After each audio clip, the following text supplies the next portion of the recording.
Hey everyone, welcome back to task number 9, using browser exploits.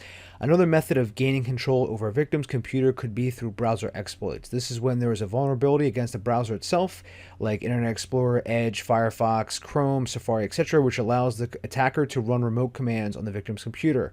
Browser exploits aren't usually a common path to follow in a red team engagement unless you have prior knowledge of old technology being used on site. Many browsers are kept up to date, hard to exploit due to how browsers are developed, and the exploits are often worth a lot of money if reported back to the developers. That being said, it can happen, and as previously mentioned, it can be used to target old technologies on site because possibly the browser software cannot be updated due to incompatibility with commercial software and hardware, which can happen once in a while in big institutions such as education, government, and especially healthcare. Very true, by the way, on this part. I actually have worked in healthcare, and this was a huge problem with us because some of the technology, or actually I should say most of the technology, was based on very old programs that some of which were made before I was born. So that was pretty hard to actually upgrade things on our side because we had to keep everything compatible. But back to this. Usually the victim will require an email convincing them to visit a particular website set up by the attacker. Once the victim is on the site, the exploit works against the browser, and now the attacker can perform any commands they wish on the victim's computer.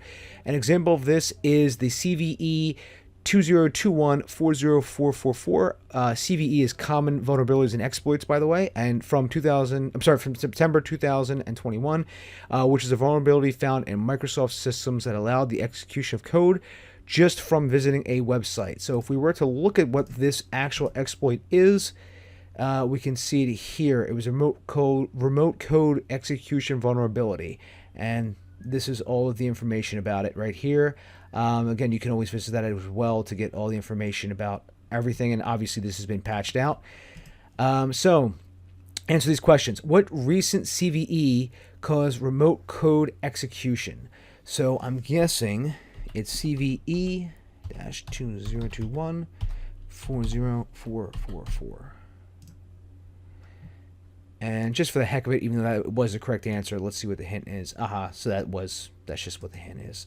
But yeah, that was it. Again, once this is always found, this is always patched pretty quickly, considering it's Microsoft. But this is all possible. And one of the ways that they tried to supplement this in healthcare was using virtual boxes.